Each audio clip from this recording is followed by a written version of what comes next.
दोस्तों, उम्मीद है आप सब ठीक होंगे। चलिए आगे बढ़ते हैं। भिक्षु हर दिन तथागत से कहता, मैंने मन को जीत लिया है, अब यह मुझे विचलित नहीं कर सकता। तो एक दिन गौतम बुद्ध ने कहा, ठीक है, तुम दक्षिण दिशा में भिक्षा मांगने जाओ, यही तुम्हारी आखिरी चुनौती है। फिर अगले दिन ही भिक्षु ने व्याकुल होकर कहा, मुझसे बड़ी गलती हुई, लेकिन अब मैं दोबारा उस दिशा में भिक्षा मांगने नहीं जाऊंगा। ये कहानी शुरू होती है जब एक बड़े प्रदेश का राजकुमार अपना राजमहल सब कुछ त्याग कर बौद्ध संघ में शामिल हुआ। शुरुआती दिनों में नए भिक्षु ध्यान करना सीखते। इसके साथ साथ गौतम बुद्ध उन्हें भिक्षा मांगने भेजते ताकि भिक्षुओं का अहम कमजोर हो और उनका व्यवहार विनम्र हो जाए। संघ में आने के कुछ समय पश्चात राजकुमार भी भिक्षा पर जाने लगा। शुरू शुरू में सब ठीक था, लेकिन कुछ ही दिनों में घटना घटी जिस कारण राजकुमार विचलित हो गया और उसने भिक्षा पर जाने से मना कर दिया। भिक्षा का नियम था कि भिक्षु केवल 2 घरों में भिक्षा मांगते और नहीं मिलती तो आश्रम वापस आकर जल ग्रहण करते। एक बार राजकुमार भिक्षु नगर में भिक्षा मांगने निकला और दुस्सहयोग से भिक्षा नहीं मिली। शुरू में राजकुमार भिक्षु को निराशा हुई, लेकिन कुछ ही पलों में उसका मन शांत हो गया, जैसे कुछ हुआ ही ना हो, बिना प्रयास के। आज भिक्षु बड़ा प्रसन्न था। उसने लौटकर गौतम बुद्ध से कहा, आज मुझे भिक्षा प्राप्त नहीं हुई, लेकिन मेरा मन शांत है, ना किसी विचार ने मुझे परेशान किया।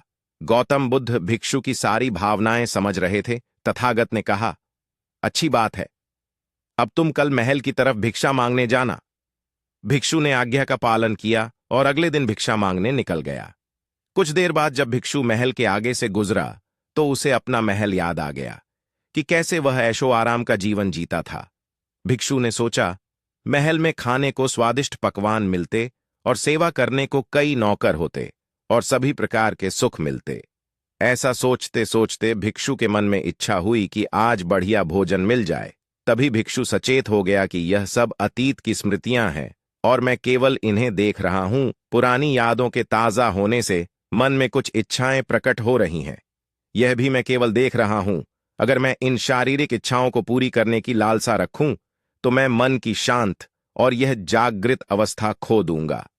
भिक्षु ने महसूस किया कि जब जब हम स्वयं को 2 कदम आगे ले जाते हैं, चेतना का स्तर ऊपर उठाते हैं, तब तब मन इस प्रकार के खेल खेलता है। जब हम मन को शांत करने लगते हैं, तब मन हमें बेचैन करने की पूरी कोशिश करता है। भिक्षु यह सोचकर बहुत खुश हुआ, क्योंकि आज उसने आत्मचिंतन से मन के बारे में गहरी समझ और सूक्ष्म दृष्टि प्राप्त कर ली। भिक्षु ने आश्रम आकर गौतम बुद्ध को सारी बात बताई और कहा, तथागत, आज मुझे आपकी कृपा से सूक्ष्म दृष्टि प्राप्त हुई। मन हमें बार बार इच्छाओं में उलझाना चाहता है। महल को देखकर मुझे भी पुराने सुखों का स्मरण हो आया, लेकिन आज भी विचार मुझे छू नहीं पाए। गौतम बुद्ध ने कहा, अच्छी बात है, कल नगर की दक्षिण दिशा में जाना, वहां एक हवेली है, वहां मन और विचारों पर उपदेश देकर आना। भिक्षु बहुत खुश हुआ। आज वो जल्दी जल्दी चल रहा था क्योंकि वो उपदेश देने जा रहा था। पर दोस्तों, इस बार की यात्रा भिक्षु पर भारी पड़ने वाली थी। कुछ ही देर में भिक्षु हवेली पहुंचा और भिक्षा के लिए आवाज लगाई। आवाज सुनकर एक सुंदर युवती बाहर आई। भिक्षु ने सोचा कि इस युवती की सुंदरता को देखकर मेरे मन में कोई विचार नहीं आना चाहिए, क्योंकि मेरा यहां आने का प्रयोजन तो इसको उपदेश देना है। युवती ने भिक्षु को प्रणाम किया और कहा, आइए, पहले भोजन ग्रहण कीजिए। भिक्षु ने भोजन किया, फिर सोचा कि उपदेश देने से पहले थोड़ा आराम कर लेता तो अच्छा होता। भिक्षु ये सब सोच ही रहा था। इसी बीच युवती ने कहा, श्रीमान, आपने अभी अभी अन्न ग्रहण किया है, अब थोड़ा आराम कर लीजिए, फिर उपदेश शुरू करना। यह सुनते ही भिक्षु सतर्क हो गया। जो योजना वह मन में बना रहा था, यह महिला वह सब बिन बताए करती जा रही थी। भिक्षु ने सोचा, यह सब संयोग है, यहां लोग भोजन के बाद आराम करते होंगे। फिर भिक्षु आराम करने लेट गया और विचार करने लगा कि महिला कितनी समझदार है और इसकी सुंदरता बेजोड़ है। अगर मैं राजकुमार होता तो ऐसी ही स्त्री के साथ विवाह करता। भिक्षु के मन में ऐसे ही कुछ विचार चल रहे थे।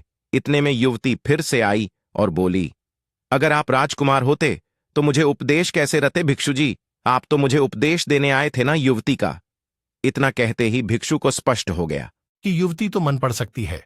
भिक्षु घबरा गया और हाथ जोड़कर पूछा, क्या आप मेरा मन पढ़ सकती हैं?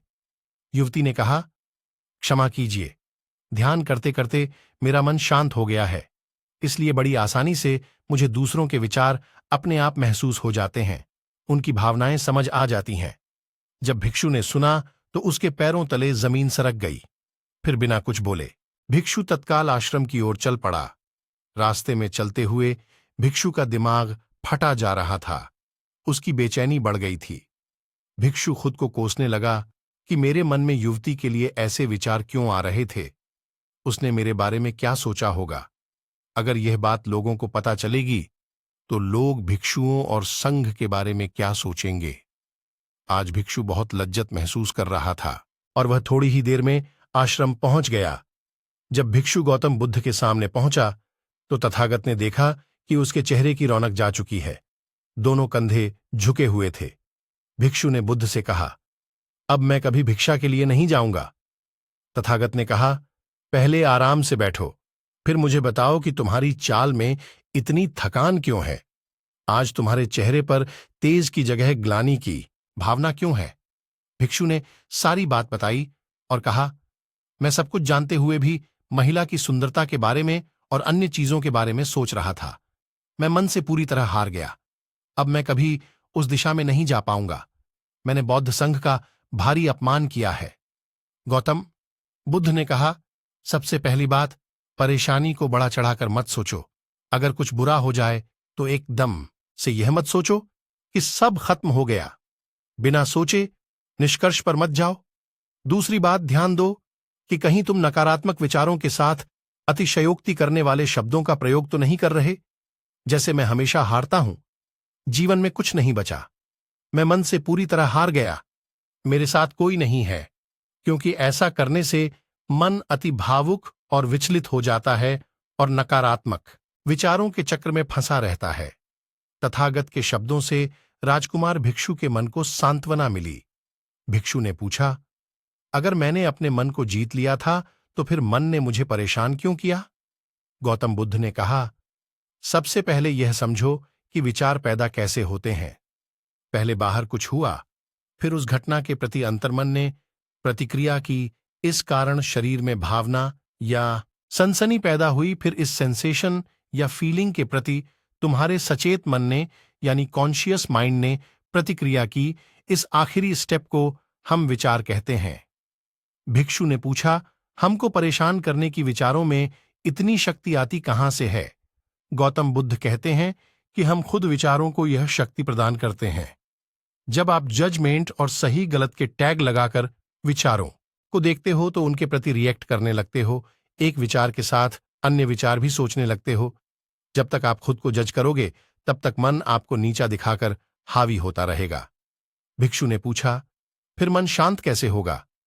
गौतम बुद्ध ने कहा, अगर विचार है तो शरीर में भावना भी महसूस हो रही है, क्योंकि हर विचार भावना के साथ प्रकट होता है। अगर आप अश्लील विचार महसूस कर रहे हो तो इसका मतलब है कि शरीर में एक भावना यानी सेंसेशंस भी महसूस हो रहे हैं और फिर आप उसके बारे में सोच रहे हो या रिएक्ट कर रहे हो, और इसी बात में मन को शांत करने का तरीका छपा है। हर विचार को देखना कठिन है क्योंकि विचारों का वेग तेज है, लेकिन शरीर में महसूस हो रही भावना यानी सेंसेशंस को देखना आसान है क्योंकि यह देर तक बनी रहती हैं। अगर इन्हें बिना जजमेंट के सही गलत का मतलब लगाए सिर्फ देखा जाए तो यह गायब भी हो जाती हैं। तब मन के पीछे जो शांति है वो प्रकट होती है और उस शांति में एहसास होता है कि मन हमारा कुछ नहीं बिगाड़ सकता। हमारा अंतर्मन कैसे ठीक होता है? नॉन जजमेंट से। अगर हम किसी भी इंसान या घटना या फिर अपने मन को बिना जजमेंट के देखते हैं तो मन के साथ साथ अंतर्मन अपने आप स्वस्थ और शांत होने लगता है। अगर तुमने मात्र यह देखा होता कि इस औरत के प्रति विचार केवल मेरे अंतर्मन के रिएक्शन के कारण है और यह मैं केवल देख रहा हूं, मन में बहुत कुछ चल रहा है, लेकिन मैं सांस के प्रति सचेत हूं, मैं शरीर में होने वाली प्रतिक्रिया को देख रहा हूं, तब भी तुम सचेत होकर दृष्टाभाव में लौट आते। मन के पीछे जो शांति है वह हमारी सबसे बड़ी ताकत है। हम बड़ी आसानी से विचारों को शांत कर सकते हैं और एक दिन यह जान सकते हैं कि किसी भी प्रकार का विचार, चिंता असल में इस शांति को पार नहीं कर सकता। हम हमेशा विचारों से अछूते हैं। गौतम बुद्ध कहते हैं, तुम याद रखो, विचार तुमसे हैं। तुम विचारों से नहीं, तुम हमेशा ही अपने विचारों से शक्तिशाली हो, अपने डरों और चिंताओं से शक्तिशाली हो। अब तुम अगले 7 दिन युवती के घर भिक्षा मांगने जाओगे, और ध्यान रखना, अपने विचारों को जज मत करना। अच्छे बुरे विचार केवल तुम्हारा द्वार खटखटाते हैं। तुम केवल इतना याद रखना कि तुम वह शांति हो जिसमें सब प्रकट हो रहा है। अगले दिन भिक्षु पूरे मार्ग जागृत होकर चला। महिला के घर जाने से पहले थोड़ी घबराहट हुई, लेकिन भिक्षु दृष्टा भाव में बना रहा। विचारों को, शरीर में उठ रही भावनाओं को, डरों को, गिल्ट को, सबको बस देखता रहा। जब वापस लौटा तो वह पूरी तरह शांत था। आज उसमें मैंने मन को जीत लिया है, यह अहंकार भी नहीं था। आज उसने सही मायनों में मन को पार कर लिया था।